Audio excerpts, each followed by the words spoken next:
नमस्कार, आप देख रहे हैं सबका हिसाब होगा। मैं हूं आपके साथ विवेक शांडिल्य। इतिहास बनाने की तैयारी की जा रही है पश्चिम बंगाल में। जहां परिवर्तन की गूंज सालों से बंगाल की गलियों में सुनाई दे रही थी, वो आज हकीकत बनकर पश्चिम बंगाल की जनता के सामने खड़ी है। जनता ने आदेश दे दिया है, जनादेश आ चुका है। दीदी के युग का खात्मा और सुवेंदु दादा के युग का शुभारंभ। प्रधानमंत्री नरेंद्र मोदी, गृहमंत्री अमित शाह के मार्गदर्शन और नेतृत्व में विधायक दल की बैठक में ऐतिहासिक फैसला हुआ।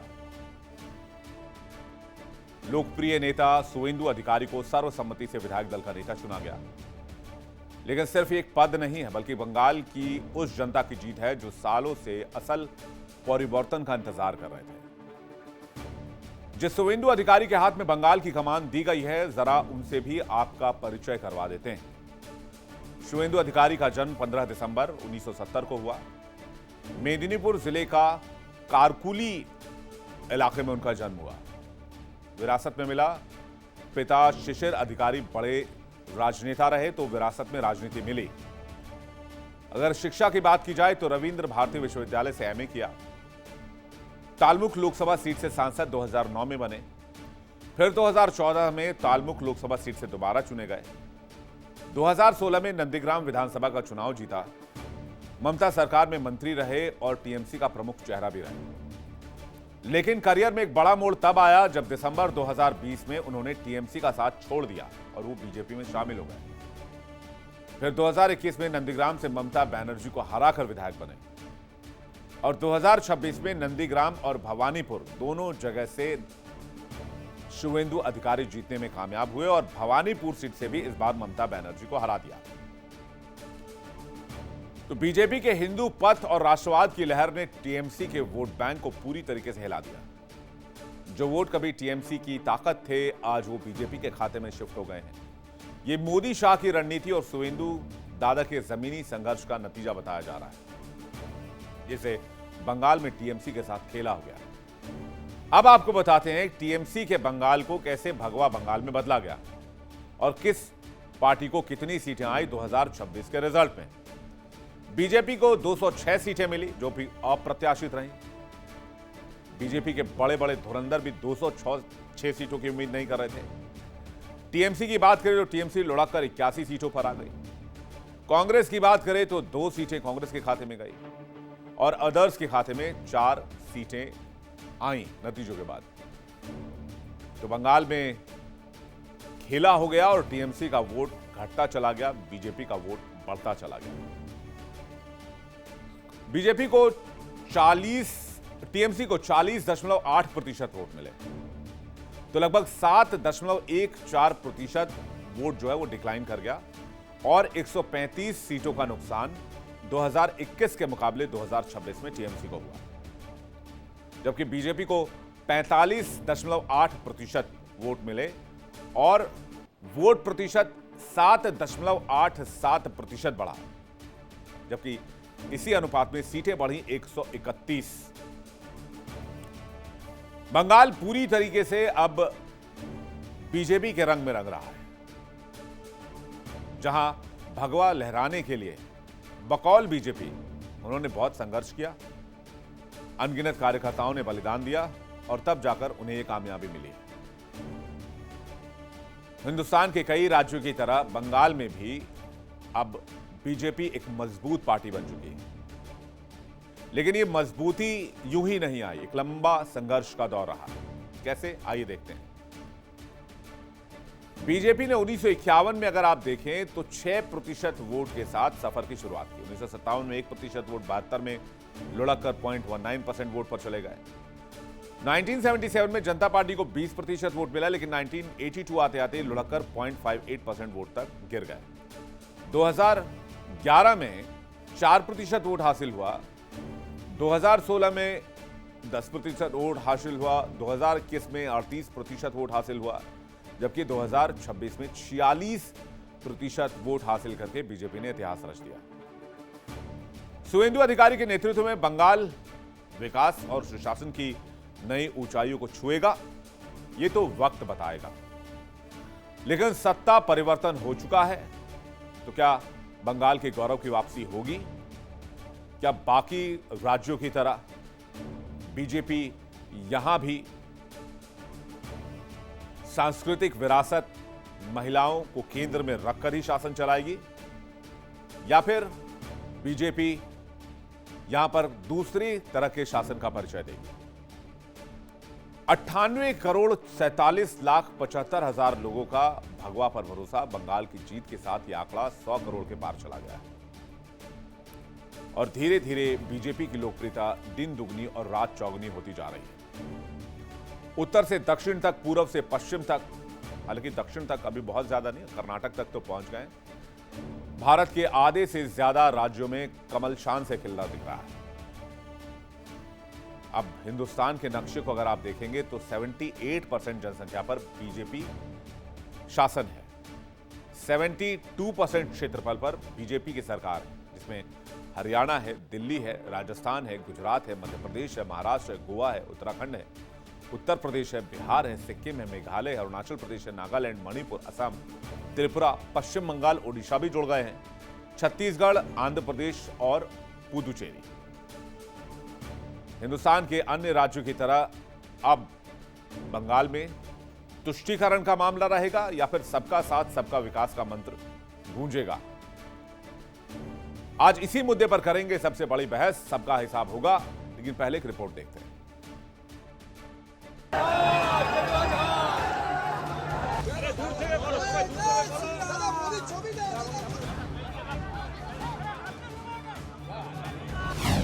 बंगाल में आए भगवाधारी, राज तिलक की तैयारी।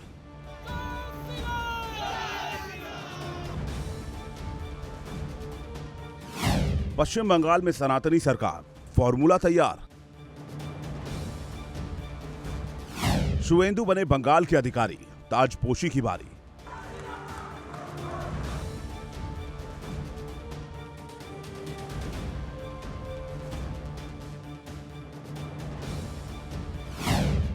पश्चिम बंगाल में खिला कमल, शपथ ग्रहण कल।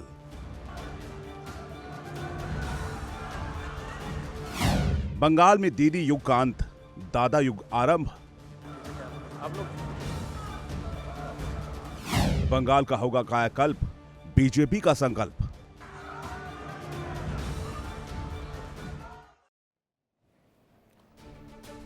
तो सवाल नंबर 1, क्या शुवेंदु सरकार बंगाल की जनता की आकांक्षाओं को पूरा करने में कामयाब होंगे?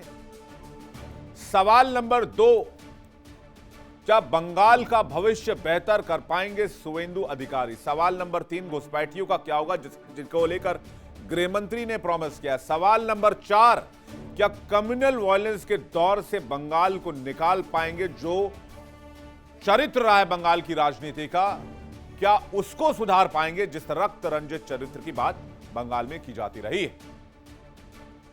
चलिए डिबेट की शुरुआत करते हैं। मेहमानों का बड़ा पैनल हमारे साथ जुड़ा है। अमित तिवारी, नेता बीजेपी, चंद्रमोहन शर्मा, प्रवक्ता कांग्रेस, देवजीत धर, नेता टीएमसी, परिविंदर सेठी, राजनीतिक विश्लेषक, और सूर्यकमल दत्ता थोड़ी देर में हमारे साथ होंगे, संदीप मिश्रा, राजनीतिक विश्लेषक। आप सभी मेहमानों का बहुत बहुत स्वागत है। और एहसान अब्बासी, राजनीतिक विश्लेषक, थोड़ी देर में हमारे साथ होंगे। तो सबसे पहले मेरा जो सवाल है वो अमित तिवारी जी से ही है।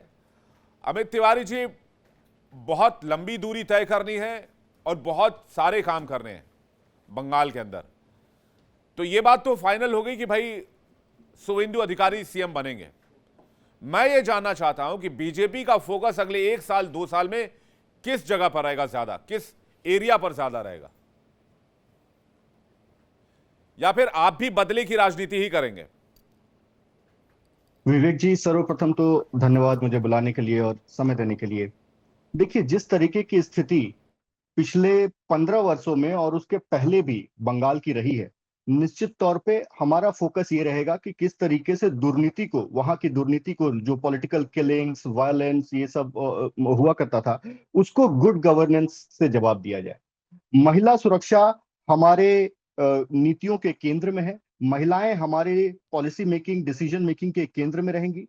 उसके बाद जो बंगाल की भूमि, जो टीएमसी के नेता ये कहते हैं कि उनके मन में काबा है, दिल में मदीना है और उनको बंगाल की धरती को मदीना बनाना है, तो बंगाल की धरती माँ काली की धरती है, काली बाड़ी की धरती है।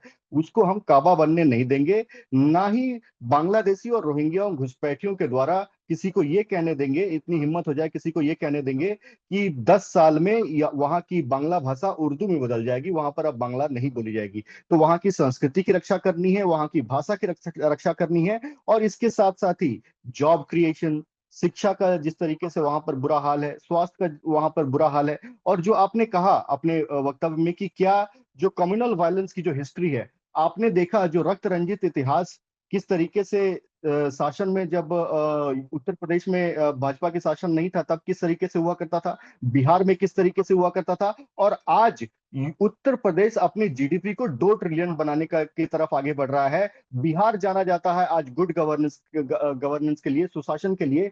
उसी तर्ज पर बंगाल में भी होगा। और जो ममता बनर्जी ने करने का प्रयास किया, ये इलेक्शंस के हारने के बाद हताशा में, आपने देखा शुभेंदु अधिकारी जी के पीए को किस तरीके से एक षड्यंत्र के तहत मार डाला गया। निश्चित तौर पर किसी को भी छोड़ा नहीं जाएगा, जो भी वहां पर गुंडा है। छोड़ा नहीं जाएगा का क्या मतलब? आप बोलिए कानून अपना काम करेगा, छोड़ा नहीं जाएगा क्या मतलब? धमकी दे रहे हैं फिर आप? तो निश्चित तौर पर कोई भी महिलाओं की अस्मिता के साथ नहीं खेल सकता। नहीं, आपने कहा कि शुभेंदु अधिकारी के पीए की जो हत्या हुई, हम किसी को छोड़ेंगे नहीं, तो क्या आप भी वही काम करेंगे जो बकौल आपके टीएमसी कर रही थी, ऐसे पहले लेफ्ट कर रहा था? इसको समझना पड़ेगा कि लेफ्ट, टीएमसी, इंडिया अलायंस, इसमें से और बीजेपी में फर्क है। हाँ। फर्क है कि उनकी दुर्नीति को हम गुड गवर्नेंस से हराते हैं। जो उन्होंने किया है उसको कोई भी कानून के तहत दायरे में रहते हुए कोई किसी को भी उसके बाहर जाने की इजाजत नहीं मिलेगी बंगाल में। ठीक बात है।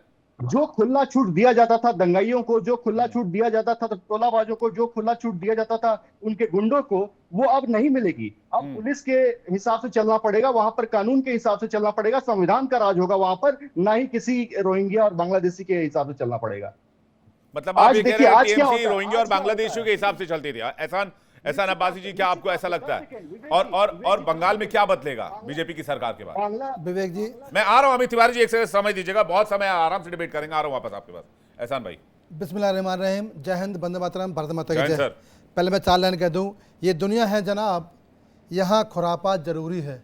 ये दुनिया है जनाब, यहाँ खुरापात जरूरी है। इंसान रोजा तो रखता है परंतु अफ्तारी भी जरूरी है। इंसान रोजा तो रखता है परंतु अफ्तारी जरूरी है। पश्चिम बंगाल में जो सत्ता प्रबंध हुआ है, हमें भी उसकी इच्छा थी, हमें भी उसकी चाहत थी। चाहत इसलिए थी कि जो वहाँ का पश्चिम बंगाल का मूलतः मुसलमान है, जो वहाँ का निवासी है, वो वाकई में परेशान था। उसके पास ना बिजली थी, ना आवास थे, ना सड़क थी, ना कोई कारोबार थे, और कहीं ना कहीं वो उन जंगलों में फंस गए थे। जैसे कि कहा था अभी भाजपा प्रवक्ता ने कि रोहिंग्या बांग्लादेशी हमारे देश के अंदर सत्ता की भागीदारी क्यों बने, या सत्ता के चुनाव के लिए क्यों वो अपनी भागीदारी के हैं। अभी देखो, अपने चुनाव तो हो गया है, लेकिन पश्चिम बंगाल के सांसद, बांग्लादेश के सांसद क्या कह रहे हैं, उन्हें क्या तकलीफ है? विपक्ष को तकलीफ यहाँ पे है, उधर बांग्लादेश के सांसद को तकलीफ है। तो ये तालमेल किसका है? ये गठजोड़ किसका है? दर्द क्यों हो रहा है? आज देश के अंदर संविधान के तहत भाजपा की सरकार है, यानी कि जो भारत की सरकार है वहाँ पर राज्य में आज भाजपा की सरकार है। सबका साथ सबका विकास का नारा दिया है मोदी जी ने। वो कहाँ पर चर्चा से नहीं होता, उसका राज्य का नाम बता दो, चाहे उत्तर प्रदेश हो, चाहे बिहार हो, चाहे महाराष्ट्र हो, चाहे राजस्थान हो, चाहे हरियाणा हो, चाहे दिल्ली हो, जहाँ जहाँ भाजपा की सरकार है वहाँ सबका साथ सबका विकास का नारा चरितार्थ हो रहा है। वहाँ पर योजनाएं पहुँच रही है। संदीप मिश्रा जी, आपको इतना आप घबराते क्यों हैं आप लोग इतना बीजेपी की सरकार से? भाई नहीं घबराते नहीं। आप विवेक जी, आप तो हमें डरा रहे हैं। नहीं, हम संदीप मिश्रा जी, मेरे चेहरे से लगता है मैं किसी को डरा सकता हूं। विवेक जी, भाई शालीन आदमी हूं, आराम से बात करता हूं। विवेक जी, मुझे देखिए, मैं इतना प्रेम से बात करने वाला व्यक्ति, एहसान भाई, मैं कह रहा हूं आप लोग बीजेपी की सरकार को कभी आप लोग वोट देते हैं या फिर सिर्फ बीजेपी के नाम पर मुसलमानों को डराते हैं? हाँ बिल्कुल ठीक है विवेक जी। हाँ। भाजपा को हम वोट भी देते हैं और भाजपा को पसंद भी करते हैं। हाँ। और भाजपा से मोहब्बत भी करते हैं। वो क्यों करते हैं मोहब्बत? हाँ। मैं समाज से आता हूँ। हाँ। तो पसमंदा समाज है, जो देश का पिछड़ा समाज है। मैं राष्ट्रीय अध्यक्ष हूँ, पास जनधन खाते खोले गए, उसको उज्ज्वला गैस योजना दी गई है, किसान सम्मान निधि दी गई है, बूढ़ी माँ का मकान दिया गया हुआ है। पसमानदा समाज के लिए बीजेपी ने काम किया, इसलिए आप बीजेपी के फेवर में। विवेक जी 80% है मुस्लिम आबादी में से 80%, लेकिन राजनीति का ठेका सिर्फ 20% को मिला हुआ है। संदीप मिश्रा जी कुछ कहना चाह रहे हैं, उसके बाद परविंदर जी और चंद्रमोहन जी आपके पास आ रहा हूं। संदीप मिश्रा जी, मेरी आवाज सही से आ रही है? बिल्कुल बुलंद आवाज आ रही है, बताइए ना क्या बात है, कैसे हैं, क्या हाल चाल है आपका? विवेक जी बहुत बढ़िया है, आपकी बात मैं बड़े गौर से सुन रहा था। आपने प्रारंभ में अपने 3 शब्द कहे कि ये सत्ता परिवर्तन है या बंगाल गौरव है या तीसरे प्रकार से भाजपा शासन करेगी। तो यहाँ पर आपने जब बातें कही बंगाल गौरव की, तो बंगाल गौरव से अगर देखा जाए तो यह चुनाव बंगाल गौरव का ही था, भाजपा चुनाव नहीं जीती है। ये बंगाली अस्मिता को भारतीय जनता पार्टी ने कहीं से जगाया है और लोगों को कहा है कि भाई अगर इस चीज को बचाना है तो this is the last opportunity. और उसी चीज का फायदा हुआ कि भारतीय जनता पार्टी आज 206 सीटें पाई है। नहीं तो यही सेना थी, यही सारी कुछ थी। पिछले चुनाव में वो बहुमत नहीं मिला जो नहीं मिलना चाहिए था। तो पश्चिम बंगाल की जब बात हो रही है तो बंगालियों को जोड़ना पड़ेगा कि विवेकानंद, रविंद्रनाथ, सुभाष चंद्र बोस और बंकिम चंद्र चट्टोपाध्याय की भूमि जो है, जिस तरह से केंद्र सरकार मान कह रही है कि बीजेपी जीती है, जब भारतीय जनता पार्टी टीएमसी ये कह रही है कि इन्होंने इलेक्शन कमीशन के जरिए चुनाव अपने नाम करवाया है, मुझे जानबूझकर हरवाया गया है। विवेक भाई, टीएमसी को अगर हम ये कहें कि कम्युनिस्ट पार्टी का ही मॉडिफाइड 2.0 है तो उसमें कोई दो राय नहीं होगी, क्योंकि 35 साल कम्युनिस्ट पार्टी का शासन रहा हो या 15 साल ममता बनर्जी का शासन रहा हो। तो और शुभेंदु अधिकारी कौन सी पार्टी में थे? नहीं है संदीप मिश्रा जी, शुभेंदु अधिकारी कौन सी पार्टी में थे? शुभेंदु अधिकारी को देखिए उत्तर प्रदेश से कुछ सबक लेना पड़ेगा। लॉ एंड ऑर्डर मेंटेन करने के लिए जो कुछ भी जरूरी होगा वो करना तो पड़ेगा। फिर आप बकौल आपके बयान पर तो ये टीएमसी का मॉडिफाइड वर्जन हुआ, फिर तो बंगाल बीजेपी। इसमें दूसरा रूप होता है, एक जवाबदेही के साथ जो है शासन होता है। आप देखिए योगी आदित्यनाथ जी के शासन में भी कार्यवाहियां हुई हैं, एनकाउंटर हो रहे हैं, लेकिन उसमें कोई भी मैलिस के साथ किसी के साथ कार्यवाही नहीं हो रही है। जो जनता के बीच विश्वास पैदा करे, उद्योगपतियों के बीच विश्वास पैदा करे, आम जनता के प्रति विश्वास पैदा करे, रात के 2 बजे भी बहन बेटियां सड़क पर निकल सकें, तो इस तरह का जब माहौल देते हैं तब उद्योगपति और निवेश राज्य के अंदर आता है। और राज्य के अंदर निवेश लाना शायद सबसे बड़ी चुनौती है शुभेंदु के लिए आज की में जो है। मतलब आप ये कह रहे हैं अब आप एक्सपेक्ट कर रहे हैं कि आने वाला 5 साल बंगाल के लिए बहुत बेहतर होगा। मैं कांग्रेस के प्रवक्ता चंद्रमोहन शर्मा जी के पास जाना चाहूंगा। शर्मा जी, आप लोग भी टीएमसी के खिलाफ थे और राहुल गांधी भी लगातार टीएमसी के खिलाफ प्रचार करते रहे, बहुत जोर शोर से इलेक्शन कैंपेन किया, लेकिन रिजल्ट तो बीजेपी के पास चला गया। देखिए, रिजल्ट किसी के पास भी जाए विवेक जी, वो फर्क नहीं पड़ता। नियत देश के साथ रहनी चाहिए और सीरत देश के साथ रहनी चाहिए। तो बात बनती है कि हाँ जी, आपने नियत और सीरत दोनों का इस्तेमाल किया और देश को कुछ दिया। क्यों आज देश के अंदर हमारे देश के पुराने प्रधानमंत्रियों को याद किया जाता है? क्यों देश के अंदर आज ऐसे नेता हैं जिनको आज भी याद करके स्कूलों में, कॉलेजों में, कई संस्थाओं के अंदर उनके नाम का गुणगान करा जाता है? कुछ तो सीरत रही होगी, कुछ तो नियत रही होगी। अब आज क्यों ऐसा है, जो भी मेरे मित्र अमित जी ने गुड गवर्नेंस की बात कर दी, और गुड गवर्नेंस की बात करते करते वो ये भी भूल गए कि आप ही के गुड गवर्नेंस में दलितों पे 5,24,079 केस हो चुके हैं इन 14 सालों के अंदर। और उन्हीं गुड गवर्नेंस के अंदर महिलाओं के अपराध के अंदर आपकी डबल इंजन की सरकार यूपी, मध्य प्रदेश, महाराष्ट्र, राजस्थान टॉप पे है। बिल्कुल ऐसे टॉप पर है कि जिसको आप गोल्ड मेडल भी दे सकते हैं। क्यों ऐसा है कि आप ही के रहते हुए देश के अंदर कुपोषण और शिक्षा के ऊपर ध्यान नहीं दे रहा? गुड गवर्नेंस कहाँ है? ये तो गुड गवर्नेंस विद तंत्र और लूट का गवर्नर है। क्यों आपकी हर जीत के ऊपर विपक्ष प्रश्न खड़ा कर देता है? और क्यों आपकी जीत के ऊपर मीडिया के अंदर भी जो एक सचारू सचट मीडिया है वो आप पे प्रश्न करता है? क्यों ऐसा होता है कि 91 लाख वोट कट जाते हैं, फिर उसके बाद उतनी जीत के अंतर के ऊपर 30,000 का डिफरेंस आता है? क्यों वो महाराष्ट्र में भी हुआ, वो उत्तराखंड में भी हुआ, वो मध्य प्रदेश में भी हुआ, वो बिहार में भी हुआ? तो क्या कभी आपका चंद्रमोहन शर्मा जी, इसमें एक बहुत वाजिब सवाल मैं जल्दी से आपसे पूछता हूं। इसमें मेरा सवाल यह है चंद्रमोहन शर्मा जी, आपकी आपत्तियां आ गई, मैं ये जानना चाह रहा हूं, ये मुद्दे कोई पिछले 1-2 साल से तो उठाए नहीं जा रहे, पिछले 10 साल से उठाए जा रहे हैं। ये मुद्दे जनता की कानों तक क्यों नहीं पहुंचते? आपका वोट टर्न आउट बढ़िया क्यों नहीं होता? या फिर आप वो मुद्दे छू रहे हैं जिनसे लोगों को कोई लेना देना नहीं है? अगर वो मुद्दे आप छुए जिनसे लोगों को लेना देना है तो शायद आपका वोट टर्नआउट बढ़े, वो रिजल्ट में कन्वर्ट हो, बहुत अच्छा रिजल्ट ना हो लेकिन कुछ तो बेहतर हो। तो क्या वो फर्क है? मैं आपको उसका वो एक सात्विक और आध्यात्मिक जवाब दे देता हूं। रावण जो थे कई साल तक राज करा, लेकिन उनके शासन के कुशासन के अंदर उनका विरोध कब हुआ? जब उन्होंने माता सीता का हरण करा। और उस विरोध के अंदर साथ किसने दिया? उन लोगों ने जो मानव जाति से अलग थे, जो नील, भील, भालू और बांदर थे। तो अंत तो सबका आता है, राज तो सबका जाता है। पहले काल चक्र और मीडिया और इलेक्शन कमीशन सब अपने गांठ में बांध लो, लेकिन गलती भी होगी और वक्त भी आएगा और उसका जवाब भी देना पड़ेगा। ये मैंने एक आध्यात्मिक जवाब दिया क्योंकि भारतीय जनता पार्टी बहुत उसकी नियरेस्ट जाती है। मैंने कहा उनको याद दिला दें कि आपने कितने ही काल अपने चूल्हे में बांध दिए हो, लेकिन कहीं ना कहीं चूक होगी। भले ही आज आप जीतो, लेकिन मैंने जो प्रश्न किया था विवेक जी, वो आप अमित जी से पूछिएगा कि आप परविंदर जी का रिएक्शन क्यों खड़े हो जाते हैं, नहीं लेकिन और उसका जवाब आप क्यों नहीं दे पाते जनता के सामने? इसी इलेक्शन कमीशन के बलबूते और leader of opposition Rahul Gandhi हैं।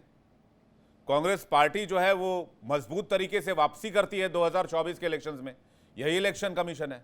तो बहुत सारी चीजें हैं। परविंदर सेठी जी का रिएक्शन चाहूंगा, उसके बाद में अमित तिवारी जी आपके पास आ रहा हूं। परविंदर जी,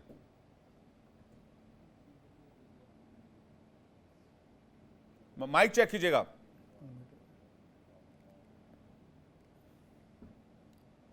एक बार माइक आपका शायद म्यूट है।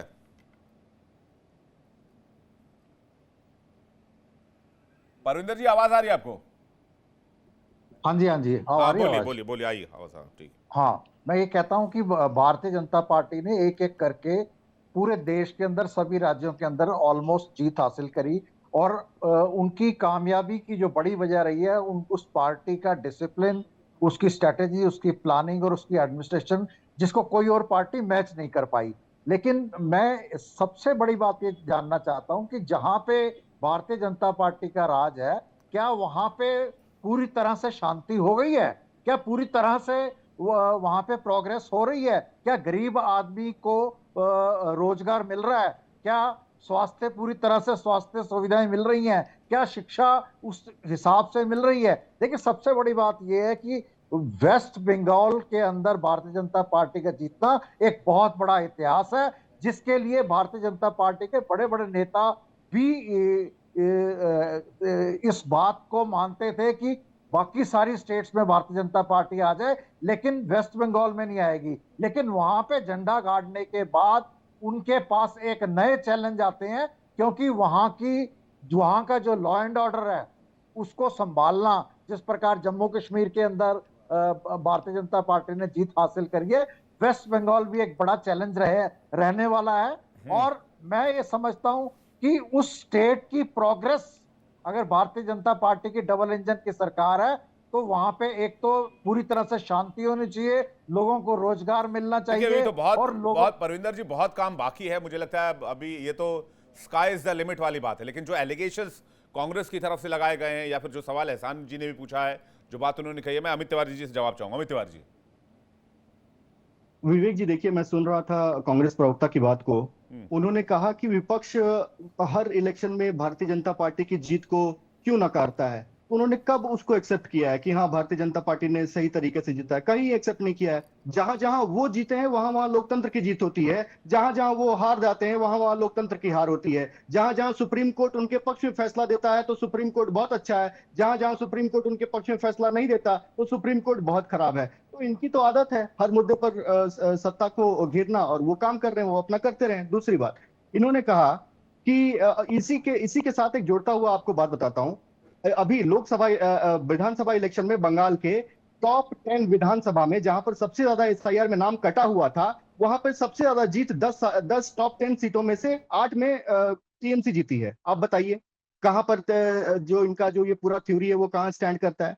दूसरी बात, इन्होंने कहा इतिहास में क्यों महापुरुषों को पढ़ाया गया, जो इनके नेता हैं उन लोगों को क्यों पढ़ाया जाता है। अरे भैया, वक्त भी तुम्हारा था, अखबार भी तुम्हारा था, कलम भी तुम्हारा था, लिख लिया तुमने, लेकिन आज जब जनता ने उठाया है कलम अपने हाथ में और जब इतिहास लिखने जा रही है, तब आपको दिक्कत हो रही है। जब जनता कहती है कि नहीं ये सही नहीं है, आपने जो पढ़ाया वो गलत पढ़ाया, तो आपको दिक्कत होती है, आपको लगता है कि वहां पर बीजेपी का एजेंडा चल रहा है। तो ऐसा नहीं होता है। कड़वा कड़वा थू थू, मीठा मीठा गप गप, ये कांग्रेस पार्टी और इंडिया अलायंस का हो सकता है। इसी का एक उदाहरण विवेक जी, जिस तरीके से आपने देखा डीएमके तमिलनाडु में डीएमके के साथ ही गठबंधन में गए, भैया इलेक्शन का रिजल्ट आते आते घंटा भर भी नहीं हुआ और टीवी के साथ चले गए। ये तो इनकी नीति है। 1 घंटा पहले टीएमसी को वीडियो संदेश के जरिए ममता बनर्जी को राहुल गांधी ने क्या कुछ नहीं कहा। 1 घंटे बाद जैसे ही इलेक्शन का रिजल्ट आ गया, उसके बाद ही पलटी मार दी, कहा कि ममता बनर्जी के हम साथ खड़े हैं, उनके साथ गलत हुआ है, ईवीएम लूटा गया है, इस तरीके की बातें करने लग गए।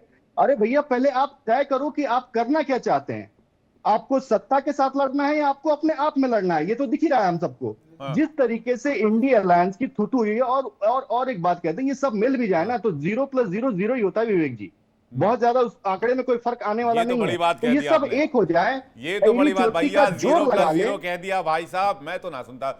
शर्मा जी ये हकीकत है। ये एडी और चोटी का जोर लगा ले। वो कह रहे केरल जीत गए तो इलेक्शन कमीशन अच्छा है, वहां आपने लेफ्ट को हरा दिया। बंगाल हार गए तो इलेक्शन कमीशन, ईडी सब इनकी जेब में आ गए। बात तो वैसे सवाल तो बनता है शर्मा जी। मैं दे रहा हूं विवेक जी, और मजा आएगा आज की डिबेट में कि मेरे भाजपा के मित्र बहुत सहनशील हैं और मैं उनकी बात को अच्छी तरह से सुन रहा हूं, वो भी सुनेंगे। मैं शुरू करता हूं कि जहां हम जीतते हैं वहां लोकतंत्र, और जहां कोई कोर्ट हमारे को न्याय दे देती है वहां लोकतंत्र बिल्कुल नहीं। ऐसा नहीं है कि जहां हम जीतते हैं वहां लोकतंत्र। जहां हम जीतते हैं वहां भी हम प्रश्न खड़ा करते हैं आपकी नीति का, और आज भी कहते हैं कि अगर जहां हम जीते हैं, बीच में नहीं, मैं मजा आएगा ना, पब्लिक को पता चलना चाहिए। कहां के एग्जांपल दीजिए ना। अरे मैं दे रहा हूं, बड़ा आराम से देंगे। जहां लोकतंत्र में हम जीते हैं, हम आज भी आपको चुनौती देते हैं कि आप सारे इलेक्शन रेस करवाइए और जनता की मांग के ऊपर आप बैलेट, अपना ईवीएम को छोड़कर बैलेट बॉक्स के ऊपर उस पर आइए आप चुनाव के, उसको पता चल जाएगा दूध का दूध पानी क्या है। फिर आपको जो बीच में मत बोलिए, मैं आपसे सुन लीजिए, लिखिए, मैं कागज पे पॉइंट लिखता हूं, मैं कागज पे पॉइंट लिख के जवाब देता हूं, मैं दूंगा अभी आपको। उसके बाद फिर अगर ऐसा करेंगे तो आपको चंडीगढ़ के अंदर बैठे हुए अपने अधिकारी के थ्रू वोट बदल के साइन नहीं करने पड़ेंगे। फिर आपको आप ही के थ्रू, जो आप ही के नेता कह रहे हैं कि बंगाल तो हमको जीतना था, तो हमारे कोई चुनाव आयोग ने कहा था कि आप ऐसे जीत जाओ, इलेक्शन करवा के जीत जाओ। मैंने नहीं कहा, ये आपके सांसद ने कहा है। अब दूसरी बात आप कह रहे हो वक्त भी तुम्हारा और इतिहास भी तुम्हारा। कई बार जबान बिल्कुल ठीक बोल देती है अमित जी, आपने सही जबान बोली है कि वक्त भी तुम्हारा, इतिहास भी तुम्हारा। ये आज आपके लिए सिद्ध करता है। जब हमारा वक्त था तब इस देश के अंदर एक सुई नहीं बनती थी। जब हमारा वक्त था तो देश के अंदर जहाज नहीं बनते थे। हमें एक छोटा सा बजट मिला था इस देश के प्रधानमंत्री पंडित जवाहरलाल नेहरू को। उस बजट के अंदर ये देश बंजारों, सपेरों और उनके साथ जाना जाता था, जिसको उठा के एम्स और बड़े बड़े भाखड़ा बहन और जिन पे आप नाच करते हो वो सब चीजें आपको दी थी। मतलब आप ये कह रहे हैं, बड़ी इंटरेस्टिंग बात कही है भाई साहब आपने कहा कि 1947 से पहले देश बंजारों और सपेरों का देश हुआ करता था, कांग्रेस ने इस देश को बनाया। मैं जल्दी से अमित तिवारी जी और एहसान भाई का जवाब चाहूंगा। हमारे साथ एसके दत्ता भी जुड़ रहे हैं और टीएमसी नेता हमारे साथ सुमित मेहरोत्रा भी जुड़ रहे हैं। आप सभी का बहुत स्वागत है। शर्मा जी कुछ कहना चाह रहे हैं? देखिए, मेरी बात को अभी आप मोड़िए मत। जो देश मैंने इनसे बोला कि 2000 जिस समय कांग्रेस को पंडित जवाहरलाल नेहरू जी के सामने देश मिला था, उस समय का बजट आज के एक विधायक का बजट से भी कम है। लेकिन उस देश को चलाते चलाते एहसान भाई कुछ कहना चाह रहे, जल्दी से एहसान भाई। ठीक है, एक लास्ट सेकंड सर, बोलिए, एक बहुत इंपॉर्टेंट बात है, बोलिए जल्दी। जिस समय अंग्रेज देश से गए, उन्होंने इस देश के अंदर हिंदू मुसलमान की ऐसी लकीर खींची जो 1947 की लकीर आज 2014 से लेकर 2025 तक भारतीय जनता पार्टी के नेता खींच रहे हैं। और आज उसी के ऊपर अगर बजट एहसान अब्बासी जी, उसके बाद एसके दत्ता और सुमित मेहरोत्रा आपके पास आ रहा हूं। विवेक जी, कांग्रेस के प्रवक्ता हमारे बहुत अच्छा बोल गए कि देश बंजारों का और सपेरों का था। तो हमेशा ये पहले पसमंदा का समाज का तिरस्कार किया, दलितों को इन्होंने परेशान किया, और आज देश के अंदर जो हमारे बंजारे हैं, जो हमारे सपेरे हैं, वो देश के नागरिक हैं, वो हमारे भाई बहन हैं। क्या योजना लेकर आए उनके लिए जरा बता देना। एक योजना बता दें, स्वर्गीय जवाहरलाल नेहरू, स्वर्गीय इंदिरा गांधी जी। आप बताइए ना, अब छोड़िए, बहुत पुरानी बात नहीं करते। समाज के लिए तो पिछले 15 साल में बंगाल में क्या काम हुआ मुसलमानों के लिए, मुझे ये बता दीजिए। आप पसमानदा समाज से। हाँ, नहीं काम तो हुआ, लेकिन ममता दी ने नहीं दिया ना। अपनी झोली में रखा रखा, ना शौचालय दिया, ना जनधन खाते खोले, ना माँ को मकान दिया, ना किसान सम्मान निधि दी, ना आयुष्मान कार्ड दिया, ना एमएसएमई के माध्यम से कोई रोजगार दिया। योजना तो थी देश के अंदर, लेकिन वो देश की योजना जी को स्क्रीन पर लेकर आइए। सुमित मेहरोत्रा जी और एसके दत्ता जी स्क्रीन पर मेरे साथ। एक बात शर्मा जी, हाथ जोड़ के कहना चाहता हूं कि समाज को गले नहीं लगाया आपने, आपने लगाया था अशराफों को गले। आपकी कैबिनेट में आपके मंत्री, आपके देश के उपराष्ट्रपति, उपराज्यपाल, ये सब अशराफ थे। उसमें पसमंदा एक भी नहीं था। एक नाम बताओ, आपने दलितों का लूटा, पसमंदा का लूटा, और आप बंजारों का अपमान कर रहे हो। आप देश के बंजारों का अपमान कर रहे हो। वो देश के बंजारे आज भी हैं, कल भी हैं और रहेंगे। सब आज भी हैं, कल भी हैं, रहेंगे। देश के नागरिक हैं। आज बीजेपी बंगाल में जीत गई तो सुमित जी आप लोग रो रहे हैं। आज टीएमसी कह रही है कि हम सत्ता नहीं छोड़ेंगे, ममता बनर्जी कह रही है हम इस्तीफा नहीं देंगे, राज्यपाल ने विधानसभा भंग कर दी। जब आपने 15 साल आपको मौका था, आपने क्या किया वहां के लोगों के लिए? भाई देखिए, 15 साल हमें जनता ने चुना, जनता ने ही वोट दिया, कि कोई कहने वाली बात नहीं, सबको पता है। पर आज जिस तरीके से बंगाल का चुनाव 2026 का हुआ है, तो पूरी जनता ने देखा जिस तरीके से लूट हुई है 100 सीट के ऊपर, सब कुछ सामने है। अगर हम कोई चीज डाटा मांग रहे हैं, बीजेपी कह रही है पिछले 3 चुनाव में आपने लूटा बंगाल की जनता को। आप लोग दादागिरी पर, गुंडागर्दी पर जोर लगाकर चुनाव जीतते रहे। विवेक भाई देखिए, अगर हमने लूटा होता तो आप मुझे बताइए 85% या 70%, 75% जो पोलिंग होती थी या 84% पोलिंग होती थी, तो पोलिंग कहाँ से होती थी? आप मुझे बताइए ना। जनता वोट कर रही थी। पर भारतीय जनता पार्टी ने हर समय बंगाल की जनता के लिए केवल एक ही बात की, आप वोट नहीं डाल पा रहे, आप वोट नहीं डाल पा रहे, आप वोट नहीं डाल पा रहे। आप मुझे बताइए, अभी बिहार में बने हुए सरकार कितने दिन हुए, आज लाठी चली है, युवाओं के ऊपर लाठी भाजी गई है। पूछिए भारतीय जनता पार्टी के प्रवक्ता बैठे हैं, युवा सड़कों पे आज लाठी भाजी गई है। और वहां पे शिक्षा मंत्री किसे बनाया गया है? जो खुद नशे के आदी हैं, जो नशे में रहते हैं, उन्हें शिक्षा मंत्री बनाया गया, नीतीश कुमार के बेटे को। कहां से? ना वो एमएलसी है, ना विधायक है, उन्हें मंत्री बना दिए गए डायरेक्ट। जिन्हें कुछ बंगाल का सुमित भाई, बंगाल का बीजेपी कह रही सबका हिसाब करेंगे। शो का नाम भी है सबका हिसाब होगा, तो अगले 5 साल में सिर्फ आप ही का हिसाब करने वाले हैं ये लोग। ठीक है। अगर ये यही चाहते हैं कि सबका हिसाब होगा, तो जनता भी इनका हिसाब करेगी। मैं कहना चाहता हूँ हमारे भारतीय जनता पार्टी कि अगर ये चाहते हैं कि बंगाल में आग लगे, तो ये आग लगाए, काम करें। हमें कोई वो नहीं, जनता देख रही है, क्योंकि जब से ये बने हैं तब से वहां पे स्थिति और भयानक हो गई है। लोग मतलब आपके खिलाफ अगर कोई जांच बिठाई जाएगी तो आप आग लगा देंगे? हमारे खिलाफ क्यों वो करी जाएगी? हमारे खिलाफ क्यों करी जाएगी? भाई सत्ता आप है, आप संभाल रहे हैं, आप करिए ना काम। पर आप अब ये कहें कि हम तो राजनीतिक वो निकालिए, तो आप निकालिए, हम भी तैयार हैं सड़कों पे आने के लिए। आप करिए, आप करिए, हम तो सड़कों पे आएंगे, हम तो सड़कों पे आके काम करेंगे जनता के लिए। पर कांटो भरा ताज जो आपने पहना है, इनके पास एक आदमी मतलब कांटे थे, कांटो भरा ताज क्यों कह रहे हो? अरे कांटो भरा ताज मतलब समझ, अमित तिवारी से जवाब लेंगे। एसके दत्ता जी से, उसके बाद अमित तिवारी में आपके पास आ रहा हूं। एसके दत्ता, सुन रहे हो मुझे? बिल्कुल आ रही है आपकी आवाज। देखिए, जहां बात आती है कानूनी प्रक्रिया के हिसाब से, जिन जिन लोगों ने प्रदेश को लूटा है, काटमानी, टोलाबाजी, ये तमाम जितने सारी चीजें हैं, इन सब चीजों की तो हिसाब होगी और होनी चाहिए हिसाब।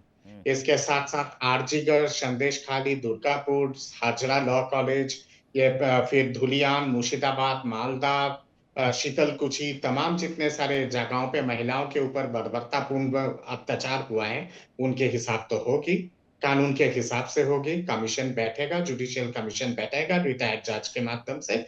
उसके साथ साथ आपका जितने सारे जांच एजेंसी हैं वो लोग जांच करेंगे। जांच करने के बाद उसके बाद जो जो दोषी पाए जाएंगे उनके हिसाब बेशक होगी। अरे कटमनी के आरोपी सुवेंदु अधिकारी है, आपके बीच में तो मैंने बोला नहीं है, सुवेंदु अधिकारी है कटमनी के आरोपी, आपके बीच में नहीं बोला हूँ, शालीनता रखिएगा। सत्ता जी उसका विश्लेषण कर दीजिए आप। आपके बीच में नहीं बोला हूँ। आरोपी को सीएम बनाया जाता है, तो सीबीआई का आरोपी हो, ईडी का आरोपी हो, शालीनता रखिए ना, शालीनता रखिए। शालीनता नहीं रखे, इसलिए तो 15 साल बाद जनता ने तारी पार कर दिया है आप लोगों को। आप तो थोड़ा तो सुधर जाइए और शालीनता रखिए। बंगाल से नहीं, हूँ साझा मैं, तो और है, बंगाल लेकिन की मैं स्थिति कोई को वहां बहुत अच्छी कंपैरिजन नहीं तरह से कर रहा, जानता मैं हूँ, कंपैरिजन नहीं कर रहा, बहुत अच्छी बात तरह अपनी से है। जानता हूँ। कलकत्ता हाईकोर्ट का टिप्पणी क्या रहा है टोलाबाजी को लेके, सिंडिकेट को लेके? एक बार नहीं, कई बार टिप्पणी दिया है कलकत्ता हाईकोर्ट ने। वो माननीय उच्चतम न्यायालय Bharat supreme court of India ने क्या टिप्पणी दी है? ऑनरेबल चीफ जस्टिस ने क्या कहा है कि there is complete lawlessness in Bengal, and Bengal is the most polarized, politically polarized अरे आग तो आप ही लोग society लगा of रहे हैं, India। भारतीय जनता पार्टी के लोग। भारत के अरे न्यायाधीश का आप लोग टिप्पणी लगा रहा रहे है। हैं आग। इसके साथ सत्ता साथ की जब आप ही लोग बंगाल लगा जल रहे हैं, रहा चुनाव तो था, आप ही लोग लड़े आप हैं। कौन सा वोट चोरी की बात कर रहे हो मेरे भाई? पंचायत आप इलेक्शन बताओ पे वो चोरी नहीं हुआ है, वो भाजपा के चोरी नहीं हुआ प्रत्याशी, है। कांग्रेस के प्रत्याशी, वाम फ्रंट के प्रत्याशियों को मार मार के भगाए थे आप लोग। पंचायत इलेक्शन पे नॉमिनेशन तक 2/3 जगह पे फाइल फिर नहीं करने पंचायत दिए से थे। भैया भूल गए लोकसभा वो विधानसभा की बात नहीं, बिना पंचायत चुनाव के आ गए, रत्तरंधित म्युनिसिपल वोट राजनीति। बताओ ना। शीतल कुची पे विधानसभा ममता दीदी ने फोन करके विधानसभा को एसपी क्या को हो गया किस दत्ता तरह जी? से धमकाया था दत्ता जी कि पहले 5 दिन को कोड़े बताओ तो ना, के आपने देखे ने गुंडागर्दी करके सरकार ये तो बना ली। ममता दीदी के अरे बयान है। गुंडागर्दी करके शीतल ठीक है, सरकार एक कुची एक के करके एक बनाई। एक एसपी को करके एक एक लेके, करके एक एक जब करके शीतल कुची के एसपी हाँ पिछले बार लोकसभा असेंबली इलेक्शन के दौरान निष्पक्ष वे में चुनाव करवाना चाह रहे थे, उस दौरान ममता दीदी ने बाकायदा फोन करके कहा था कि तोके देखे नहीं वो 5 दिन पड़े, 5 दिन बाद तुम्हें देख लूंगा मैं। ये तो ऑडियो रिकॉर्ड है जो सार्वजनिक है। जब ये बर्बरतापूर्ण, जब नहीं तो महिला क्या के ऊपर आप इस तरह ये का फिर इलेक्शन चोरी का आरोप क्यों लगा रहे हैं? ये इलेक्शन रिग्ड होने का आरोप क्यों लगा रहे हैं? ये बहुत इंपॉर्टेंट सवाल है। मैं तिवारी जी के पास जा रहा हूं और एक और बात टीएमसी के लीडर ने कही। मैं सुबह कमल जी आपके पास वापस लौटूंगा। एक और बहुत इंपॉर्टेंट बात टीएमसी के स्पोक पर्सन ने यहां पर कही, तिवारी जी, उन्होंने कहा जो कांटों भरा ताज इन्होंने पहना है वो बहुत जल्द इनको पता चल जाएगा। इसका मतलब क्या है? देखिए विवेक जी, कांटों का ताज पता नहीं, क्योंकि ये सत्ता लोग पिए हैं। जिस तरीके से आपने देखा दिल्ली में उनको इस्तीफा देने के लिए कहा जाता है गिरफ्तारी पे, तो कहते हैं कि मैं कुर्सी नहीं छोड़ूंगा, मैं जेल से सरकार चलाऊंगा। एक को बोला जाता है कि आप इलेक्शन हार गई हैं, आपको कुर्सी छोड़ना पड़ेगा, तो बोलती हैं कि नहीं मैं कुर्सी नहीं छोड़ूंगी, मैं बाहर से रहकर सत्ता को नियंत्रण करने का प्रयास करूंगी। तो इस तरह की सत्ता लोग जो सत्ता को भोग की वस्तु समझते हैं, सेवा का नहीं, तो इनका जनता हिसाब करती है। अभी जो भी बोले का हिसाब किताब जनता ने कर दिया है। पहले दूसरी बात, कांग्रेस के प्रवक्ता ने बोला कि 1947 से पहले भारत में एक सुई भी नहीं बनती थी। मेरे ख्याल से जितना कच्चा इनका इतिहास का ज्ञान है, और उसी का परिणाम ये है कि इनको कुछ मालूम नहीं है। इनको पता ही नहीं कि मैसूर के राज्य में 10 मैं आपकी आवाज ठीक नहीं आ रही तिवारी जी, एक बार मैं इसको चेक करवा रहा हूं अपनी टेक्निकल टीम से। मैं इस पर परविंदर जी का जवाब चाहता हूं कि कांटों भरा ताज का मतलब क्या? उसके बाद एहसान अब्बास जो मैं आपके पास आ रहा हूं। देखिए, जब मैंने अपने वक्तव्य में यही कहा था कि जब भारतीय जनता पार्टी ने बंगाल की जो कमान संभाली है, वहां पे उनको लॉ एंड ऑर्डर को मेंटेन करने के लिए एक बहुत बड़ा चैलेंज होने वाला है। उसके इसीलिए इन्होंने ये कहा है कि कांटों भरा ताज, क्योंकि वहां पे लॉ एंड ऑर्डर की बड़ी समस्या है। जिस प्रकार से आप घुसपैठ की बात करें या उस राज्य की अपनी समस्याएं हैं जिनको सॉर्ट आउट करना बीजेपी के लिए एक बड़ा चैलेंज होने वाला है। लेकिन मैं एक बात कहना चाहूंगा कि भारतीय जनता पार्टी पूरी तरह से अगर मान लीजिए आती है, तो वो दूसरी कांग्रेस पार्टी हो, आम आदमी पार्टी हो या दूसरी पार्टी हो, उनके नेताओं को हाईजैक करने की क्या आवश्यकता पड़ जाती है? क्या उनके पास लीडरशिप की कमी है? जिस प्रकार से आप देखिए शरद पवार की पार्टी को तोड़ा गया, उद्धव ठाकरे की पार्टी के 2 फाड़ करे गए, शिरोमणि अकाली दल के बड़े बड़े नेताओं को लिया गया, कांग्रेस के बड़े बड़े नेता कैप्टन अमरिंदर सिंह से लेके आप सुनील जाखड़ से लेके गुलाम नबी आजाद से लेके ज्योतिरादित्य सिंधिया से लेके एक बड़ी लंबी फहरिस्त है। ये भारतीय जनता पार्टी की एक स्ट्रेटेजी रही है, चाहे सीबीआई हो, ईडी हो या इनकम टैक्स हो, इन चीजों का इस्तेमाल करा जाता है किसी स्टेट को जीतने के लिए। वहां के नेताओं को, जिस प्रकार दिल्ली के अंदर सतेंद्र जैन से लेके संजय सिंह से लेके आप देखिए मनीष सिसोदिया और अरविंद केजरीवाल को उठा के जेल में डाल दिया गया। वो कोर्ट का फैसला आ गया कि वहां पे ऐसा कुछ था नहीं और उनको डिस्चार्ज कर दिया गया। उनको डिफेम करके किसी पार्टी को, सत्ता को हासिल करना, सीबीआई का मिसयूज करना, ईडी का मिसयूज करना, इनकम टैक्स का मिसयूज करना, ये एक स्ट्रेटेजी बन गई है। ये एक हेल्दी पॉलिटिक्स के लिए एक अच्छे संकेत नहीं है। आप इतनी बड़ी पार्टी हैं, आपका इतना बड़ा रुतबा है, अगर आप ईमानदारी से भी लड़ेंगे तो मैं क्या समझता हूं कि जनता आपको मैंडेट देगी। जिस प्रकार पुराने नेता होते थे, पुराने लीडर होते थे, वो एक आइडियल होते थे। मैं ये कहना चाहूंगा, चाहे कोई भी राजनीतिक पार्टी हो, उनके पॉलिटिशियंस का, उनके नेताओं का एक किरदार होना चाहिए। उस किरदार को, जिस किरदार लेकिन तमिलनाडु के इलेक्शन में बीजेपी को सिर्फ 1 सीटें क्यों आती हैं? आप कह रहे हैं कि भाई इलेक्शन कमीशन बायस्ड होकर काम कर रहा है। मैं पूछ रहा हूं, अगर पश्चिम बंगाल बीजेपी जीत रही है तो तमिलनाडु में सिर्फ 1 सीट क्यों है? और तमिलनाडु में एक नई पार्टी का उदय कैसे हो रहा है टीवीके का, विजय थलापति के? वहां पर एआईए डीएमके दोनों स्ट्रेक पर चले जाते हैं, जबकि डीएमके और कांग्रेस के साथ और एआईए डीएमके बीजेपी के साथ अलायंस में चुनाव लड़ रही थी। तो मुझे लगता है एआईए डीएमके के पास अच्छा परफॉर्मेंस होना चाहिए था। आप एक बात को देखिए, आप एक बात को समझिए। ये हवा परविंदर भाई, ये एलिगेशन कोई नए नहीं लगाए जा रहे पिछले 10 सालों से, लेकिन अब ये काम नहीं कर रहे। दिक्कत ये है। मेरे को 10 सेकंड की बात पूरी करने दीजिए। एक टारगेट होता है एक स्टेट को किस प्रकार से कैप्चर करना है, चाहे महाराष्ट्र की बात हो, चाहे वेस्ट बंगाल की बात हो, चाहे हरियाणा की बात हो। उसके ऊपर 2 साल, 3 साल, 4 साल, 5 साल पहले काम किया जाता है। उन नेताओं को टारगेट किया जाता है। अब एक बात बताइए, सुवेंदु अधिकारी जो कल शपथ लेने जा रहे हैं, वो कौन सी पार्टी से आते हैं? वो टीएमसी से तोड़े जाते हैं। आप टीएमसी के बड़े नेताओं को तोड़कर इसके ऊपर बड़े प्रश्न चिन्ह लगते हैं। ये बड़ा एक जांच का विषय है। जब भारतीय जनता पार्टी की जगह कोई दूसरी पार्टी आएगी, तब इनकी इंक्वायरी होगी, इनका जांच होगी, तब ये सारी चीजें सामने आएंगी जनता के सामने। देखिए, इलेक्शन जीतना कोई पैरामीटर नहीं है। यहाँ पे ऐसे कांग्रेस ने 60-70 साल राज करा, उस समय उनकी पूरी तरह से और भारतीय जनता पार्टी के पास 2 ही सीटें थी। अगर कोई पार्टी हारती है या जीतती है, आज की डेट में इलेक्शन लड़ना एक अपने आप में एक बहुत बड़ा इलेक्शन जीतना कोई पैरामीटर नहीं है, ये कैसे कह दिए भाई साहब आप? पैरामीटर है, और क्या पैरामीटर है लोकतंत्र? आज के समय में ये पैरामीटर नहीं है। बिल्कुल है। अरे लोकतंत्र में इलेक्शन जीतना ही तो पैरामीटर है। फर्स्ट टर्म में अगर आप जीत भी गए, आप अगर रिपीट हो रहे हैं, तो उससे बड़ा पैरामीटर क्या है? और अगर 15 साल के बाद आपकी सरकार सत्ता से बाहर हो जा रही है, तो ये आपके फ्लॉप शो का पैरामीटर है। इसमें कौन सी नई बात है? इसको रॉकेट साइंस तो है नहीं भाई साहब कि नासा से वैज्ञानिक बुलाना पड़ेगा या इसरो के साइंटिस्ट से मैथमेटिक्स करवाना पड़ेगा। मैं तिवारी जी आपके पास आ रहा हूं, चूंकि आपकी आवाज क्लियर नहीं है। मैं पीसीआर को बोलूंगा, प्लीज अमित तिवारी जी का ऑडियो चेक कीजिए, तब तक मैं एहसान अब्बास जी से जवाब चाहूंगा। विवेक जी, हमारे भाजपा के प्रवक्ता बड़ी ढंग से जवाब दे रहे हैं, बैठे हुए हैं, लेकिन आज खुशी का पल भी है। लेकिन हाँ, बीजेपी के लिए पश्चिम बंगाल कांटों का ताज है। कांटों का ताज कैसे है? हाँ। कि वहाँ पर जितने भी मंदिर बंद किए थे 15 सालों में, उनको चैलेंज है खुलवाने का। गाय तस्करी, जो गौ तस्करी होती थी बांग्लादेश से, पश्चिम बंगाल से, वो रोकनी पड़ेगी। रोहिंग्या बसे हुए हैं, जो नगरों में, महानगरों में, जो हमारे मुसलमान भाइयों का, जो देश के पसमानदा समाज का जो हक छीन रहे हैं, वो हक कैसे वापस दिलाएंगे? ये कांटों वाला ताज है। दूसरा, वहाँ पर जो लॉ एंड ऑर्डर है, जो गली के गुंडे हैं, वो समाप्त करने पड़ेंगे। अब आपके पास आप एक ऐसा वट वृक्ष हो जो फल देता है, जो छाया देता है, जो हवा देता है, जो ऑक्सीजन देता है। अब आपको कांग्रेस क्या कर रही है? इसमें नहीं लड़ना, नहीं पढ़ना, नहीं झगड़ना।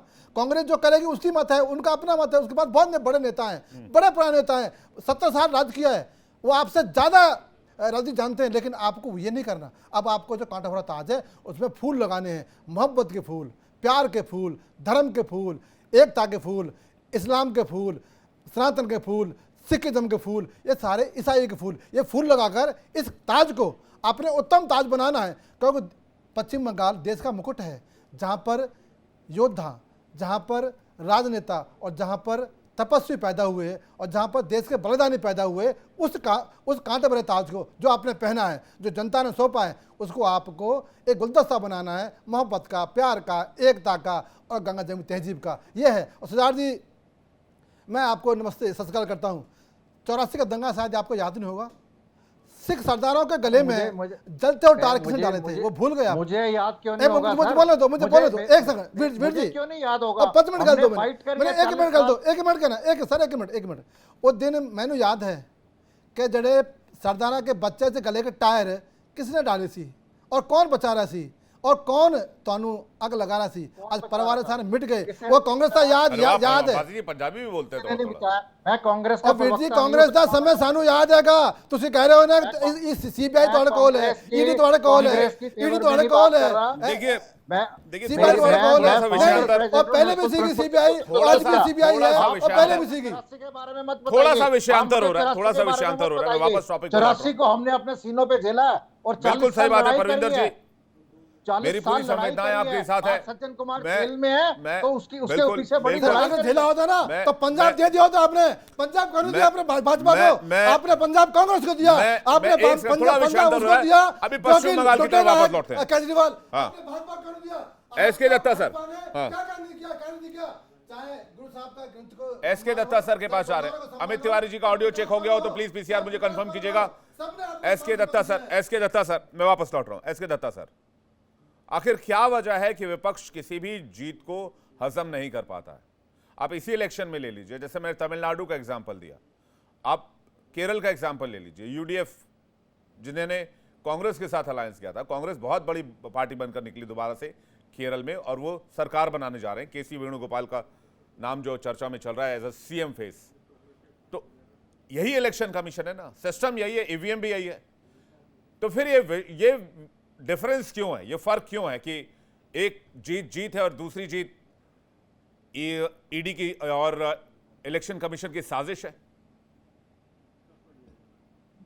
वो इसलिए है क्योंकि विपक्ष जहां जहां जीतती है वहां पे तो सब चीजें चंगा है और बल्ले बल्ले है, और जहां पे हारती है वहां पे ओरे मागो ओरे बाबा गो। ये जो रणनीति है ना, ये जो पॉलिटिक्स है विपक्ष का, यही कारण है जिसके चलते विपक्ष 2014 के बाद एक सक्रिय रूप से मजबूत हुए में खड़ा नहीं हो पाई है, और खास करके कांग्रेस पार्टी। पहले ईवीएम का रट रचाया गया, उसके बाद आपके वीवीपैट का मातम बनाया गया। सुप्रीम कोर्ट ने, माननीय सुप्रीम कोर्ट ने खारिज कर दिया, बोला कि कोई ईवीएम को हैक नहीं किया जा सकता है, वीवीपैट का जो आरोप है वो गलत है।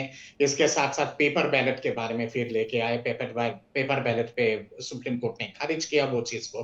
फिर अब आगे वोट चोरी जब सही तरह से बिका नहीं है जनता के अखाड़े में, तो आप फिर आगे हैं आपके एसआईआर को लेके। सटीक मुद्दा अगर हो, सही मुद्दा अगर हो, तो विपक्ष बेशक एक जुझारू चुनौती दे सकता है, पर मुद्दा तो सही होना चाहिए ना। 30 सेकंड्स और मुझे दे दीजिएगा। बिल्कुल। कांटे भरा ताज, मैं सुन रहा था बाकी लोग जो बोल रहे थे, कांटे भरा ताज इसलिए है क्योंकि आप हमें सोनार बांग्ला बनाना है। जॉय बांग्ला बहुत हो चुका है, जॉय बांग्ला बांग्लादेश का स्लोगन है, जनता ने तिलांजलि कर दिया है। स्वामी विवेकानंद, महर्षि औरोबिंदो, खुदीराम बोस, नेताजी सुभाष चंद्र बोस, श्यामा प्रसाद मुखर्जी, काजी नजरुल इस्लाम का, विवेकानंद जी का वो जो सोनार बांग्ला है, गुरुदेव रविंद्रनाथ टैगोर का, उस सोनार बांग्ला को तैयार करना है। पर उस पे सबसे ज्यादा चुनौती अगर आएगा, ये जो आपके टोलाबाज वाला गैंग है ना, जो ये सिंडिकेट गैंग है, इसके साथ साथ जो ये रोहिंग्या वाहिनी है जो उस पार से आके बस गया है, जो कत्लेआम मचाते हैं, गुंडागर्दी करते हैं, वोट चोरी करते हैं, ईवीएम को हैक करते हैं, महिलाओं के ऊपर घटिया घिनौना हरकत करते हैं, इन सब को एक तरह से नियंत्रित करना बहुत बहुत बड़ा चुनौती है। और मैं समझता हूं कि नया सरकार के लिए ये सबसे बड़ा चुनौती रहेगा।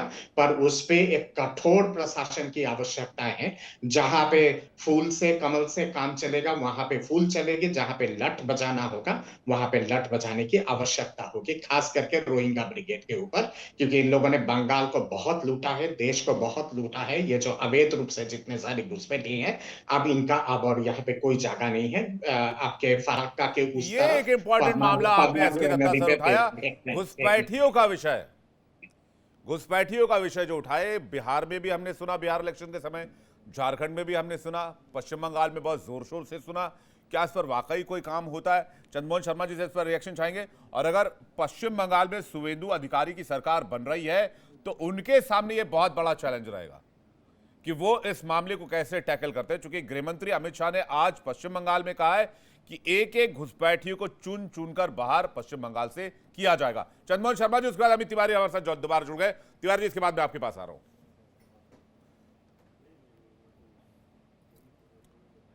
माइक चेक कीजिएगा, शायद माइक म्यूट है सर आपका। मैं क्या विवेक जी, इस बात को आप संभाल के रख लीजिएगा कि जितने भी घुसपैठियां हैं वो मुद्दा ही खत्म हो जाएगा बंगाल में, क्योंकि भारतीय जनता पार्टी को सत्ता मिल गई है। ना अब वहां कोई घुसपैठिया होगा, ना कोई घुसपैठिया वहां से बाहर जाएगा, क्योंकि 2014 से अब तक मात्र 7400 घुसपैठिए इन्होंने बाहर भेजे हैं। और भारतीय जो यूपीए की सरकार थी उसके अंदर 96,000 घुसपैठिए भेजे थे। क्योंकि बात यह है कि जिस चुप्पी का मजाक ये 2014 में उठाते थे, जब जो चुप्पी के देश के प्रधानमंत्री से मेरे एक मित्र बैठे हुए हैं वहां पर जो बहुत बोल रहे थे, उसी 2004 की सरकार के अंदर 8,000 का बजट था, 8,000 का सेंसस बजट था, तो बीजेपी सरकार छोड़ के गई थी। और 2014 में भी 24,000 हो गया था। और उस समय की सरकार के अंदर जब यूपीए सरकार छोड़ के गई थी, नोकिया फोन था और आपके हाथ में स्मार्टफोन देके गए थे, डेवलपमेंट देके गए थे देश के यूपीए सरकार के अंदर मनमोहन सिंह जी। लेकिन उनके अंदर जब विचारों की बात होती थी, डिबेटों के अंदर हिंदू, मुस्लिम, सिख, ईसाई, पसंदा मुसलमान और दूसरे मुसलमान का जिक्र नहीं होता था, डेवलपमेंट की बात होती थी, देश की बात होती थी। आप हजारों डिबेट उठा लीजिए, उसमें से एक डिबेट मुझे दिखा दीजिए जिसके अंदर भारतीय जनता पार्टी का समर्थक, राजनीतिक विशेषज्ञ और भारतीय जनता पार्टी का नेता अपने 10 से 12 सालों की कार्यकल्प का एक भी बात गिनवा दे तो मैं चैलेंज देता हूं, चुनौती देता हूं। नहीं है, उनके पास क्या होगा कि हमने धारा 370 हटा दी, उनके पास क्या होगा कि हमने पाकिस्तान के पास कर दिया। लेकिन 80 जवान जो मेरे देश के शहीद हो गए, 350 किलो आरडीएक्स कहां से आ गया, उसके ऊपर उनकी जबान टन से बंद हो जाएगी। आईसीआईसीआई पठानकोट के अंदर आई और आपने क्यों बुलाया, उसके ऊपर जबान एकदम बंद हो जाएगी। पर अगर प्रश्न हम पूछेंगे तो पॉपकॉर्न की तरह के बाहर के आप बाहर आ जाएंगे। बांग्लादेश के घुसपैठियों को ये पश्चिम बंगाल से बाहर नहीं कर पाएंगे, मतलब बेसिकली मोटा मोटी आपका कहने का मतलब यही है। देखिए विवेक जी, मेरी आवाज अगर आ रही हो तो हाँ, मेरी आवाज आ रही है? आ रही है बिल्कुल जी। देखिए विवेक जी, जो कुछ भी चंद्रमोहन शर्मा जी बोल रहे हैं, मुझे नहीं लगता उनको तथ्यों की जानकारी है। पहली बात, अभी टीएमसी के प्रवक्ता भी बोल के गए कि किस तरीके से वहां पर पूरा जोर लगा दिया गया, सेना वहां पर लगा दी गई। तो आपको पता है विवेक जी, 2019 में वहां पे 67 मौतें हुई थी प्री और पोस्ट वायलेंस मिलाकर। 2021 में वहां पे 77 मौतें हुई थी प्री पोस्ट वायलेंस मिलाकर। और 2024 में के लोकसभा में 47 मौतें हुई थी प्री और पोस्ट वायलेंस मिलाकर। हजारों लोगों को अपने घर बार छोड़कर अन्य राज्यों में जाने पड़े थे, पश्चिम बंगाल की मैं बात कर रहा हूं।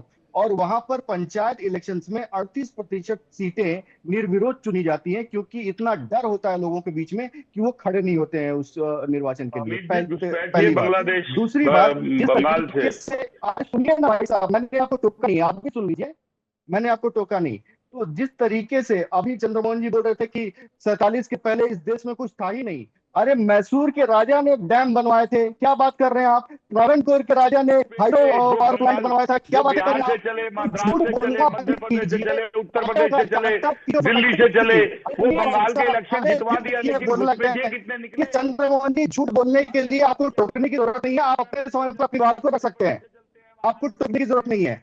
तो टाटा की जो फैक्ट्री लगी थी, पहली फैक्ट्री लगी थी, वो 47 के पहले लगी थी। लेकिन अब बंगाल जीतने के बाद क्या घुसपैठिए बाहर जाएंगे, क्या बांग्लादेशी बाहर जाएंगे, ये बताना आपने। हमने जो किया आप छोड़ दीजिए, 17-14 साल के आपके पास है। और जो भी अभी हमारे एक मित्र ने बोला 55 साल में जब हमारे पास सत्ता थी तो आपके 2 ही सांसद थे, वो भी खैरात में हमने दिए। सुन लीजिए ना मान्यवर, सुनिए ना, सुनने का मानना रखते हैं, सुनने का मानना रखते हैं तो सुनिए। पूछ रहा हूँ आपसे विवेक जी, आपको पता है बांग्लादेश के साथ एक एक करके देखिए, एक एक करके। विवेक जी, मैं किसी को इंटरप्ट नहीं करता और मुझे लगता है कि ये भी इतने मैच्योर हैं कि उसको रेस्पेक्ट किया जाए। पहली बात, देखिए यूपीए के शासन तक लैंड बांग्लादेश के साथ हमारा लैंड बॉर्डर एग्रीमेंट साइन नहीं हुआ था। ये क्या बढ़ाने की बात कर रहे हैं? कोई जब आपके पास साथ लैंड बॉर्डर एग्रीमेंट साइन ना हो तो भाजपा आने के बाद 2016 में साइन हुआ, क्या कर रहे हैं आप? उसके बाद अभी जो पूरा फेंसिंग है 400-450 किलोमीटर का, उसको फेंस करने के बारे में काम किया जाएगा। राज्य सरकार ने वहां कम ही नहीं दी थी। तो जिस तरीके की करते हैं ये बहुत इंपॉर्टेंट बात आप तिवारी जी, बहुत इंपॉर्टेंट बात आपने उठाई है, क्योंकि समय से मैं दोबारा उठूंगा। चंद्रमोहन शर्मा जी वो कह रहे हैं आपने बांग्लादेश के साथ बॉर्डर डिस्प्यूट ही खत्म नहीं किया, इतने दिन आपकी सरकार रही, आप किस मुंह से घुसपैठियों की बात करते हैं? तिवारी जी, मैं आ रहा हूं, मैं वापस लौट रहा हूं। चंद्रमोहन शर्मा जी के ऊपर डायरेक्ट आपने एलिगेशन लगा, सवाल पूछा है, मैं जवाब ले लेता हूं, उसके बाद बाकी मेहमान को करूंगा। शर्मा जी, देखिए, हमारे देश के प्रधानमंत्री बुरा मान जाएंगे, मेरे प्रधानमंत्री बुरा मान जाएंगे, आप ऐसे मत बोलिए। क्योंकि हर इलेक्शन में सबसे ज्यादा वो घुसपैठे की बात करते हैं, बांग्लादेशी घुसपैठे की बात हमारे देश के गृह मंत्री भी करते हैं। लेकिन मैं यही तो पूछ रहा हूँ कि 28 स्टेट की सरकारें बन गई, लेकिन हिंदुस्तान से घुसपैठे कितने बाहर गए, उसके ऊपर भारतीय जनता पार्टी चुप क्यों हो जाती है? वो घुसपैठे हरियाणा से चलते हैं, मध्य प्रदेश से चलते हैं, दिल्ली से चलते हैं, पंजाब से चलते हैं, राजस्थान से चलते हैं। बंगाल के अंदर 51 लाख वोट कट गए, 25 लाखों को वोट नहीं डालने दिया, जीत का मार्जिन पे 30,000 का गए, लेकिन वो घुसपैठिए बाहर क्यों नहीं जाते, ये पूछ रहा हूँ। बॉर्डर फोर्स उनको तुरंत पूछताछ करती है। चलो कभी नेक्स्ट टाइम बैठोगे तो आप लेके आना कि कितने घुसपैठिए हर स्टेट से भगे। वो आंकड़ा भी आपको मिल जाएगा तुरंत, डिलीट, डिटेक्ट और जो जी। मैं एसके दत्ता और शर्मा जी को स्क्रीन पर रखिए। मैं तिवारी जी वापस आ रहा हूं आपके पास, तिवारी जी वापस आ रहा हूं आपके पास। एसके दत्ता सर, क्या सवाल है आपका? घुसपैठियों को लेकर जो घमासान है, सिर्फ चुनावी घमासान है क्या? सवाल तो यही है ना, सबसे बड़ा सवाल है, पूरे हिंदुस्तान का सवाल है। और अगर केवल अगर चुनावी घमासान अगर होगा तो क्या शुवेंदु अधिकारी पश्चिम बंगाल से घुसपैठियों को बाहर का रास्ता दिखा पाएंगे सीएम बनने के बाद, कुर्सी संभालने के बाद? और क्या ये इतना आसान होगा? ऐसा ना बाजी, रुक जाइए, एक सेकंड आपके पास आ रहा हूं। पहले इसके दत्ता सर नतीजा निकलने के बाद ही पेट्रोपोल, बेनियापोल बॉर्डर से, कैनिंग के बॉर्डर से और कुछ बिहार के बॉर्डर से लाइन में घुसपैठी छलांग मार मार के वो उस तरफ भाग रहे थे। और ये केवल एक नहीं, दो नहीं, लाइन में थे। एसआईआर का जब प्रक्रिया शुरू हुआ उस दौरान हम लोगों ने देखा है कि 2014 से 2026 में देश की जनता ने 28 सरकारें दी है आपको, और 28 सरकारों के अंदर आपको बहुमत प्रचंड दिया है। उसके बाद घुसपैठिए क्यों नहीं गए, मैं ये पूछ रहा हूँ। 2014-26 तक घुसपैठिए इलेक्शन में क्यों आते हैं और उसके बाद देश से वो कहां छूट जाते हैं? घुसपैठियों को निकालना एक दिन की बात नहीं है, 2 दिन की बात नहीं है। आप ही के सरकार के 26 तक झूठ बोला था, जुमला था। अरे मेरे भाई, आप सवाल पूछे हो तो जवाब भी सुन लो ना, जवाब भी सुन लो प्लीज जवाब।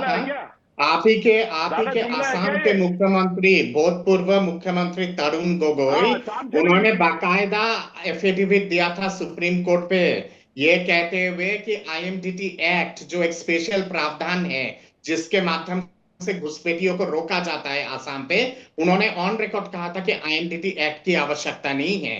उसके बाद एफिडेविट देके तरुण गोगोई जी ने, जो गौरव गोगोई के फादर है, उन्होंने सुप्रीम कोर्ट पे कहा था कि मोर अहमद एटाओ बांग्लादेशी मियां नाई, यानी कि मेरे आसाम में एक भी बांग्लादेशी मियां नहीं है।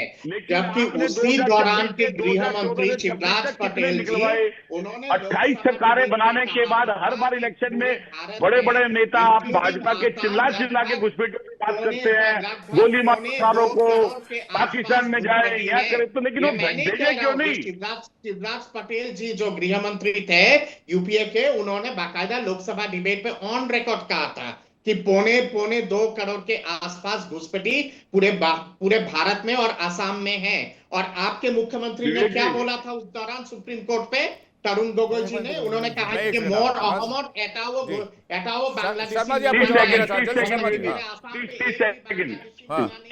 देखिए विवेक जी, एक बात तो आपके चैनल में आज साबित हो गई फिर दोबारा से, एक भाजपा के राजनीतिक विशेषज्ञ के थ्रू जो 51 लाख वोट कटे वो कोरी धांधली थी, क्योंकि बंगाल के अंदर घुसपैठिए नाम का कोई भी कीड़ा नहीं था, जिसको आज ना तो भाजपा का नेता बता पा रहा है इस डिबेट के अंदर, ना राजनीतिक विशेषज्ञ जो भाजपा समर्थित है। और 2014 से 26 तक इतने इस बार सरकारें देश की जनता ने दी, 28 सरकारें देने के बाद देश के अंदर एक भी घुसपैठिया ना निकल पाना और उसका जवाब भारतीय जनता पार्टी के किसी नेता को ना देना, ठीक है, ये बात साबित करता है कि घुसपैठियों के मुद्दे के ऊपर ऐसा नवाज जी आपसे कुछ कहना चाह रहे हैं? ऐसा नवाज जी, जनता पार्टी उस पर काम नहीं करती। ठीक है, घुसपैठियों के मामले पे ये राजनीतिक घमासान है। शर्मा जी, घुसपैठियों का मुद्दा देश का मुद्दा है, हम सबका मुद्दा है, लेकिन एक मुद्दा और है देश का जो सबसे बहुत महत्वपूर्ण है, जो आज भी हम पूछ रहे हैं कांग्रेस से। 1971 का जो जंग हुई थी तो स्वर्गीय इंदिरा गांधी जी ने पाकिस्तानी 2 टुकड़े कर दिए थे, लेकिन पीओके क्यों नहीं लिया था? आज हम भी पूछ रहे हैं और देश पूछना चाहता है कि क्यों छोड़ दिया पीओके, नंबर 1। नंबर 2, यूसीसी लाते हैं तकलीफ होती है कांग्रेस को, एनआरसी लाते हैं तकलीफ होती है कांग्रेस को, और जब एसआईआर होती है तब तकलीफ होती है कांग्रेस को, तो फिर घुसपैठिए कैसे बाहर जाएंगे? आप उनको मरहम लगाते हो, आप उनसे मोहब्बत करते हो, आप उनके साथ खड़े हो जाते हो, तो कांग्रेस कैसे बाहर निकाले? हमारा हक मारा जा रहा है, हमारा हक छीना जा रहा है, और आप उसी मुद्दे को तूल दे देते हो और देश में उत्पात मचाने का साजिश रचते हो, हमारे देश के मुसलमानों को पकड़ाते हो, और खासकर उसके आड़ में जो रोहिंग्या बांग्लादेशी हैं उनको घुसेड़ देते हो, क्योंकि दाढ़ी टोपी वाले वो भी होते हैं, हम भी होते हैं, और देश की जनता को पहचानने में दिक्कत होती है। सब आप मिला देते हो और फिर उत्पात मचाना चाहते हो। तो आपसे निवेदन है कि यूसीसी, एनआरसी और सीए और एसआईआर इसको होने दो, फिर सारे बाहर जाएंगे, दूध का दूध पानी होगा। एक बात शर्मा जी, जब दही में रही चलती है मक्खन तभी निकलता है। जल्दी से शर्मा जी से इसका एक संक्षेप उत्तर ले लूं और एसके दत्ता सर से एक फाइनल आंसर ले लूं। जी मैं दे देता हूं, इनका छोटा सा जवाब देता हूं। जब देश का विभाजन हो रहा था तो सरदार पटेल ने 168 से ज्यादा देश के सामंतपुर राजवाड़ों को इकट्ठा करा। बात हुई थी 1971 की सर, 1971 शर्मा जी 71 बात करो, 71 की 71 बात करो। 71 में पाकिस्तान तोड़ दिया, पाकिस्तान तोड़ दिया, अच्छी बात है, हम सलाम करते हैं, लेकिन पिए कौन नहीं लिया? एक नहीं है मेरे पास इतना समय, एक शर्मा जी बड़े बेकार आदमी है यार। आपकी बात मैं तसल्ली से सुन रहा था, मैं बोलने लगा तो आप पॉपकॉर्न की तरफ चल रहे हैं यार। बेसिक जब 158 शहादों को इकट्ठा करके सरदार पटेल ने इकट्ठा करा, उस विषय के अंदर जब पाकिस्तान का विषय है, जिस बात को आप बार बार उठाते हो उसको इतिहास के खंगालो और पढ़ो कि क्या विषय था। और उस विषय के अंदर आप लोग कहते, आज जो अपने आप को मुसलमान होते हैं, आप पसमानदा मुसलमान कह रहे हो। आप जैसे ही चंद लोग थे जो देश के एक नागरिक को धर्म और मजहब के अंदर जात में बांटते हैं। शर्म आनी चाहिए आपको कि अगर आप देश के नागरिक अपने आप को मुसलमान ना कह के आप अपने आप को पसमानदा मुसलमान कहते हो और पसमानदा मुसलमान की राजनीति करते हो। घोर आज ऐसे लोगों के साथ जो झंडे के साथ समझौता करते हो और बाहर इधर की बोलते हो, ध्यान उधर लगाते हो। सर लूटा तो आपने हमारे को, लूटा तो आपने, ना रोजगार दिया, न शिक्षा दी, आपने शिक्षा मंत्री बनाया अशराफ। पसमानदा समाज को देखिए चैलेंजेस, पसमानदा का मतलब है पिछड़ा, पसमानदा का मतलब है पिछड़ा। आपने पिछड़ा को अब देखिए चैलेंजेस,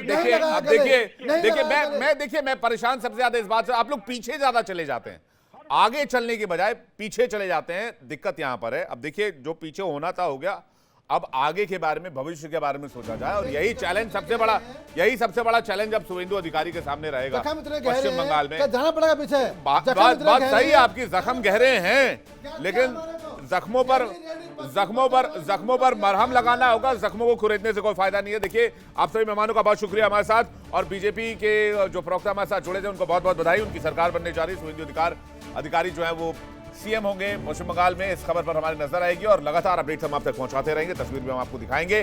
कल शपथ ग्रहण समारोह से जुड़ी जो भी अपडेट्स और ब्रेकिंग न्यूज आएगी वो सबसे पहले आप तक पहुंचाएंगे। एक छोटा सा ब्रेक यहां पर फौरन। देखिए इंडिया डेली 24/7 अब आपकी स्मार्ट टीवी पर। इंडिया डेली मौजूद है सभी डिजिटल प्लेटफॉर्म पर लाइव और लगातार। इंडिया डेली 24/7 हर दिन राष्ट्र को समर्पित।